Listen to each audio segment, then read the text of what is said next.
أرسل زينا صقم حسرت منبر بايت زيغاتات نمقراف يسرح مهلاو قدما منستر أبي أحمد قليصا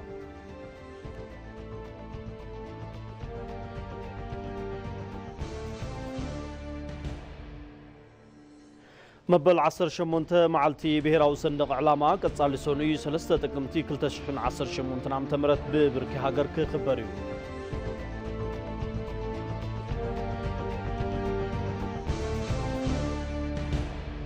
كابوزاي أب السودان كتما الفاشر أبزركب معقوبي تمزابلتي بستفت متقعتي سبال ونفاريت بعصر تتغصر سبات كم تقتلو تحبيو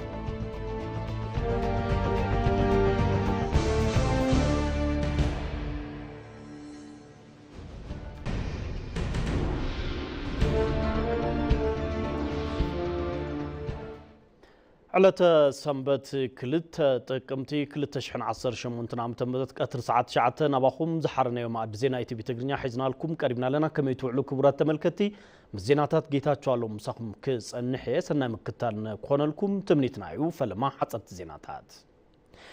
صقم حصرت منبر بايت زيغاتات مقراف يسرح مهلاو قدما منستر ابي احمد قليصام قدما منستر ابي احمد مسل علو تامرارحا اب ጉዳይ ልምዓት ኮሪደር ኣብ ዝገበርዎ ዘተም ልዑል ጸገም ኣባይቲ በምህላው ንዑ ንምቕራፍ ይስራሓሉ ኢሎም ጸገም ኣባይቲ ካብ ምቕራፍ ብተወሳኺ ናብራ ዜጋታት ዘመሓይሽ ኣሰራርሓ ምትግባር ከም ዘድልዩን ተዛሪቦም መንግስቲ ኣብ ዝቕፅሉ ዓመታት ኣስታት 1.5 ሚልዮን መንበሪ ኣባይቲ ንምህናጽ ትልሚ ምውጽኡ ዝጠቐሱቶም ቀዳማይ ሚኒስትር እዚ ድማ ኣብ ኣዲስ ኣበባ ጥራይ ዘይኮነስ ኣብ ክልላት እውን ዝትግበር ምዃኑ ኣመላኺቶም ዓውዲ ዘሎ ዓቕሚ ንምጉልባታ ታህናንጻ ገዛም 3D ቴክኖሎጂ ናብ ኢትዮጵያ ንምምጻእ ይስራሕ ምህላው እውን ኣልዒሎም ብውሕድ ወጻኢ ካብ ከባቢ ብዝርከቡ እታወታት ዝሓሸ መንበሪ ንምህናጽ ዝግበር ጻዕሪ ንማሕበረሰብ ገጸር ልዑል ኣስተዋጽኦ ከም ዘለዎ ገሊጾም ኣብ ውሽጢ ሓጺር እዋን በብርካ ሃገር ልዑል ውጽኢት ንምምጻእን ጸገም ሕጽረት ገዛውቲ ዜጋታት ንምቕራፍን ብትኹረት ይስራሕ ምህላው ቀዳማይ ሚኒስትር አብይ ገሊጾም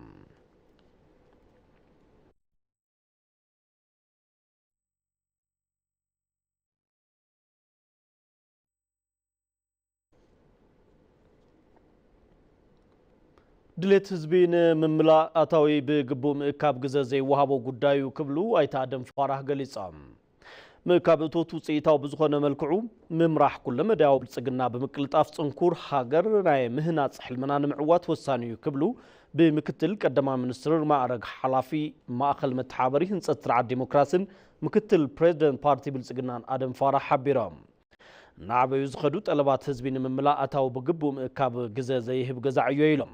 ዝተዋደደ ሃገራዊ ስርዓት ታክስ በመፍጣር ታክስ ፍትሓውነትን ሃገራዊ ዕቤትን ምጥንኻር ኣብ ዝከኣለሉ ጉዳይ ሓበራው ዘተመዳርግቲ ኣካላት ተኻይዱ ኣይታ ኣደም ፋራህ ኣብቲ እዋን ከም ዝበልዎ ሃገራዊ ሪፎርምታት ብውፅኢታውነት ብምትግባሮም ብቴክኖሎጂ ዝዘመነ ቅልጡፍ ስርዓታት ተኣኻኽባ እቶት ንኽዝርጋሕ መሰረት ኣንቢሩ እዩ ብለውጢ ዝተረኸቡ ትሩፋታት ልምዓት ዝፈጠርዎ ምትእምማን ቀጻሊ ዝኾነ ዕቤት ኢኮኖሚ ከም ዝተመዝገበን ከምኡውን ክትትልን ድጋፍን ኣመራርሓ ከም ዝተጠናኸረን ናይ ዜጋታት ግንዛበ ናይ ምዕባይ ስራሕቲ ከም ዝተወገኑን ኣታው ንኽግበር ኣስተዋጽኦ ኣበርኪቶም እዮም ኢሎም ድሕሪ ለውጢ በብርኩ ኣታው ንዓበየ ምምጽኡ ብምግላጽ ቁጽሪ እሙናት ከፈልቲ ግብሪ ንዓበየ ምምጽኡ ሓቢሮም ናበዩ ዝኸዱ ጠለባት ህዝቢ ዓቕሚ እቶት ንምምላእ መጠን ኣታው ብስርዓት ምእካብ ግዜ ዘይህብ ገዛዕዮ ከም ዝኾነ እውን ኣጽንኦት ሂቦም ብርቱዕ ኢኮኖሚ ምፍጣር ብርቱዕ ሃገረ መንግስቲ ንምህናጽ ዝተጀመረ ጉዕዞ ብልጽግና ከም ዘዕውት ብምጽራሕ ነዚ ድማ እቶት ምእካብ ክድንፍዕ ኣብ ምግባር እጃሙ ዝበረኸዩ ኢሎም ለወቅቱ ኣመራርሓታት ዘፈር ግብሪ ክልልን ፌደራልን እቶት ምእካብ ጥራይ ዘይኮነስ ትካልን ሃገርን ምህናጽ ምዃኑ ፈሊጦም ሓላፍነቶም በኣግባቡ ክፍጽሙ ከም ዝግባእ ኣይተኣደም ኣተሓሳሲቦም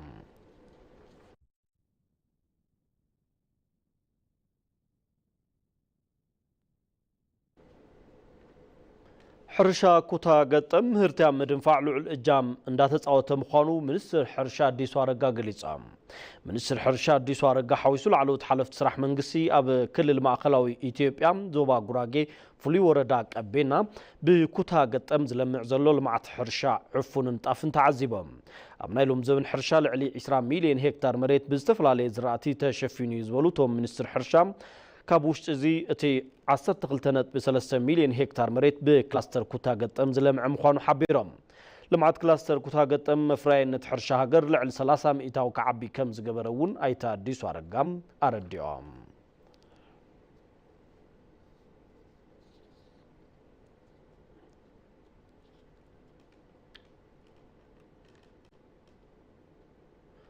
ብሔራዊ መዓልቲ ሰንደቅ ዕላማ ዝቅጽል ሶኒ መላ ኢትዮጵያ ክኽበር እዩ መበል 18 መዓልቲ ብሔራዊ ሰንደቅ ዕላማ ቀጻል ሰኑይ 3 ጥቅምቲ 2018 ዓ.ም ሰንደቅ ዕላማና ንብስራት ዘበነ ብራኸም ንብሔራዊ ሓድነትና ለሉዓላውነትናን ንሕዳሰ ኢትዮጵያን ኣብ ትሕቲ ዝብል መሪ ሓሳብ ክኽበር እዩ ባይቶ ወከልቲ ህዝቢ እቲ መዓልቲ ኣመልኪታው ብዘውፅኦ መግለጺ ሰንደቅ ዕላማ መሳርሒ ሉዓላውነት ስልጣን ፖለቲካ ነጻነት ዕቤትን ማሕበረሰባዊ ምትእስሳርን ሓንቲ ሃገርን ህዝብን ከም ዝኾነ ሓቢሩ ሰንደቅ ዕላማ ብልቢ ሕድሕድ ኢትዮጵያዊ ዝተሓተመ መግለጺ ሃገራዊ ሓድነትን ነጻነትን ዓብይ ኣርማ ብሔራዊ ኩርዓት ከም ዝኾነ እውን ገሊጹ ምራያ ሓድነትናን ሕብረትናን ጀጋኑ አያታትና ወረርቲ ብምስዓር ንመላ ጸለምቲ ህዝብታት ምልክት ነጻነት ዝኾነ ሰንደቅ ዕላማ መስዋዕት ህይወት ከፊሎም ንሓድሽ ወለዶም ርካቦም ኣብቲ መግለጺ ተጸሪሑ ነዚ መሰረት ብምግባር ሰንደቅ ዕላማ በብርካ ሃገር ልዑል ቦታ ተዋሂብዎ ዝኽበር ዓብይ ሃገራዊ በዓል ምዃኑ እቲ ቤት ምኽሪ ኣፍሊጡ ስለ ዝኾነ እውን ክብርን ግቡን ልዕልናን ሰንደቅ ዕላማ ኢትዮጵያ ብምሕላው ናብ ቀጻሊ ወለዶ ንምምሕልላፍ ሃገራዊ ሉዓላውነትን ግዛኣታዊ ሓድነትን ብምቕጻል ሕብረ ብሔራዊ ሓውነት ብምጽናዕ ብራኸ ዕቤት እታ ሃገር ምርግጋጽ ካብዚ ናይ ወለዶም ትጽቢት ዝግበር ዓብይ ሃገራዊ ሓላፍነት ምዃኑ ረድዩ መዓልቲ ብሔራዊ ሰንደቅ ዕላማ ብመሰረት ቁጽሪ ኣዋጅ ሰንደቅ ዕላማ 863 እዝባር 2006 ዝተመሓየሸ አንቀጽ 2 በብዓመቱ ወርሒ ጥቅምቲ ኣብ ዝኣተወሉ ፈላማይ ሰሙን መዓልቲ ሰኑይ ከም ዝኽበር ተደንጊጉ እዩ ብመሰረት እዚ እውን ዕለተ መዓልቲ ሰንደቅ ዕላማ እዚ ዓመት ኣብ ፌደራል ክልላትን ክልቲአን ምምሕዳር ከተማታትን ምስ መትከላት ሰንደቅ ዕላማ ብምንባብ ከምኡውን ብስራትን ምንስእራርን ዓብይ ዘበን ብራኸ ኢትዮጵያ ብዘረጋግጹ ዘተታት ተዓጅቡ ብመሪሕነት ባይቶ ወከልቲ ህዝቢ ኣብ መላ ኢትዮጵያ ክኽበር እዩ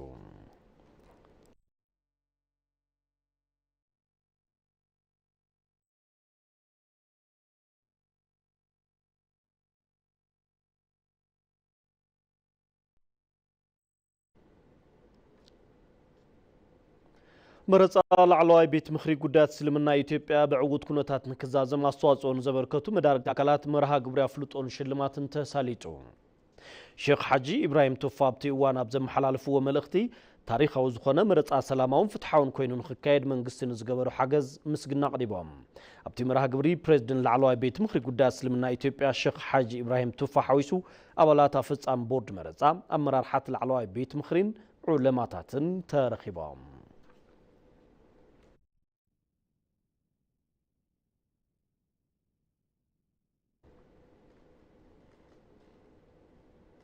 ኣብ ምክትታል ማድ ዜና ኢቲቪ ትግርኛኹም ትርከቡ ክቡራት ተኸታተልቲ መሪፅኩም ስለ ተከታተሉና ነመስግነኩም ሕዝውን ምሳና ጽንሑ ብዝርዝር ናብ ዝሓረናዮ ዜና ክንሰግር ስራሕትታት ልምዓት ኮሪደር ገጸር ህይወት ሓረስቶት ንምምሕያሽን ንምዝማንን ዝለዓለ አበርክቶ ከም ዝህሎ ቀዳማይ ሚኒስትር አብይ አሕመድ ገሊጾም እቶም ቀዳማይ ሚኒስትር ምስ ላዕለዎት ኣመራርሓታት ፌደራልን ክልልን ኣብ ዙርያ ስራሕትታት ልምዓት ኮሪደር ገጸር ኣድሂቦም ዘትዮም ንጸብጻብ ኣባዲወይናይ ሙሉ ብርሃን ግርማይ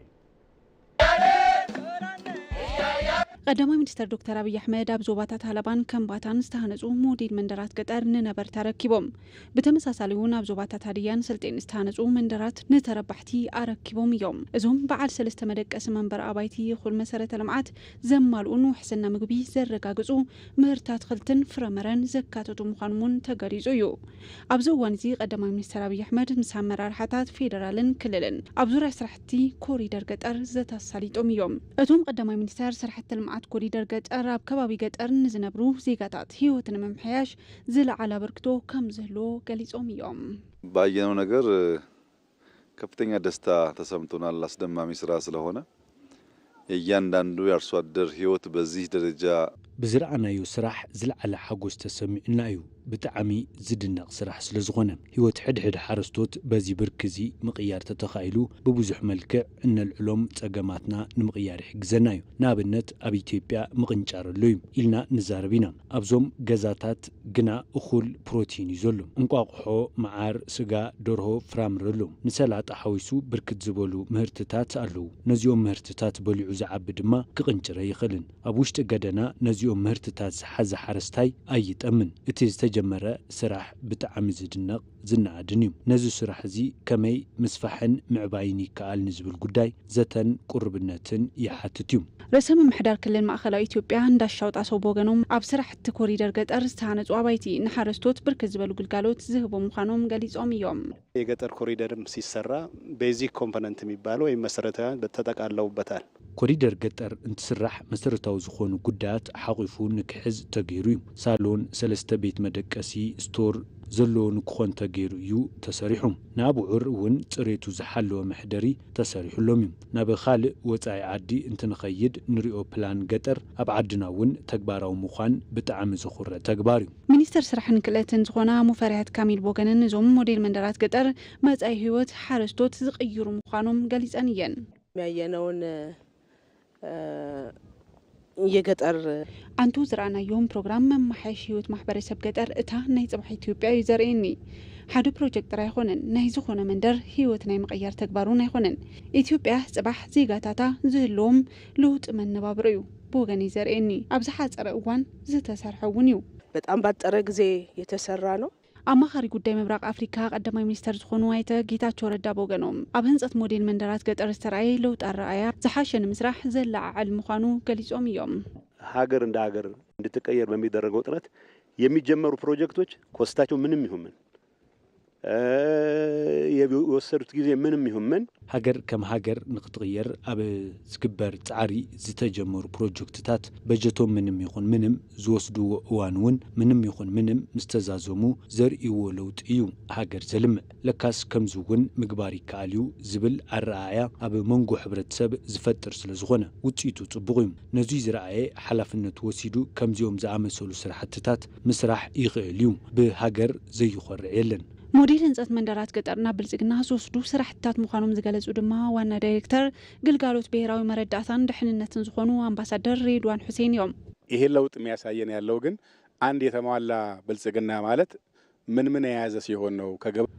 እዚ ለውጢ ዘርእየና ዘሎ ሓደ ዝተማልአ ብልጽግና ማለት እንታይ ዝሓዘ ከም ዝኾነ እዩ ሕርሻን ከተማነትን ብሓባር እንትኾን ብብልጽግና ይረጋገጽ እዩ ቅድም ክብል ካብ ገጠር ናብ ከተማ እዩ ዝሐሸ ህይወት ብምሕሳብ ዝመጽእ ዝነበረ ሕዚ ኣብ ኮሪደር ገጠር ዝረኣዩ ዘለዉ ስራሕትታት ነዚ ዝቕይር ከም ዝኾነ ተስፋ ኣለኒ እዞም ሞዴል መንደራት ገጠር ኢትዮጵያ ኣብ ኩሎም ዘፈራት ዝሓሸ ውፅኢት ተመዝግብ ከም ዘላ ዝሕብሩ ምዃኖም እውን ተገሊጹ እዩ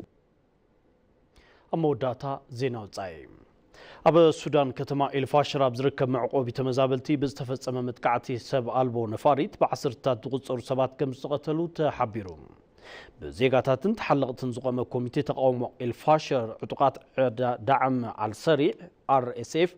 بوشت حدا يونيفرسيتي زركب معسكر كلت متقعتي سب ألبو نفرتن شمون تمدافعن كم زفصمو قليصوم دعم على السريع نتي متقعتي أي فصم كون مبالون تحبيرو بتيز تفصم متقعتي ህፃናት ደቂ ኣንስትዮን ኣረጋውያንን ከም ዝሞቱን ብዙሓት ድማ ከም ዝቃጸሉ ተሓቢሩ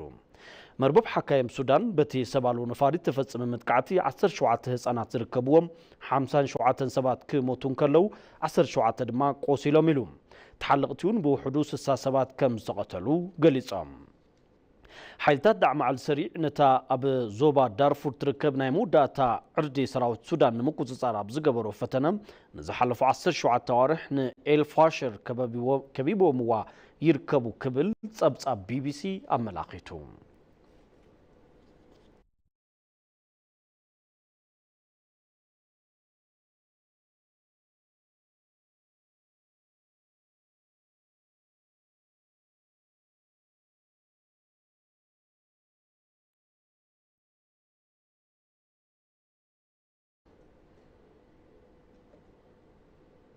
كبرت ملكت زينا ومسنادوتاتنا قدمي مززامنا قندغنا تتاك نزخاخركم ጸገም ሕጽረት መንበራ ባይቲ ዜጋታትን መቅራፍ ይስራሕ ምህላው ቀዳማይ ሚኒስትር አብይ አሕመድ ገሊጾም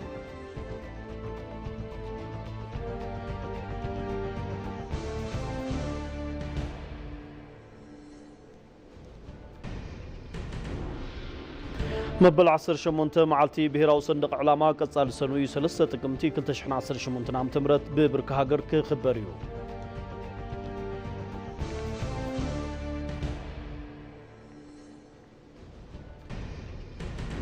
أب السودان كتما الفاشر أب زركب معقوبي تمزابلتي بزتفصم مدقعتي سبالو نفاريت ب10 تقصر سبات كم تقتلوا تحبيرو كبرت تملكتين لهم علتا سنبت كلتا تقمتي كلتا شحن 18 عام تمرت قطر ساعات شعتنا وقوم زحرنا مع بزينا اي تي في تقنيا ازي كتكتاتلو صنحكم مسنيرون سلامكتالكم نمسجن بيتاچو علوم بسم الله سوما استوديو حبيركم يرا ببزلخم وسلام كتكونوا تمنيتنايو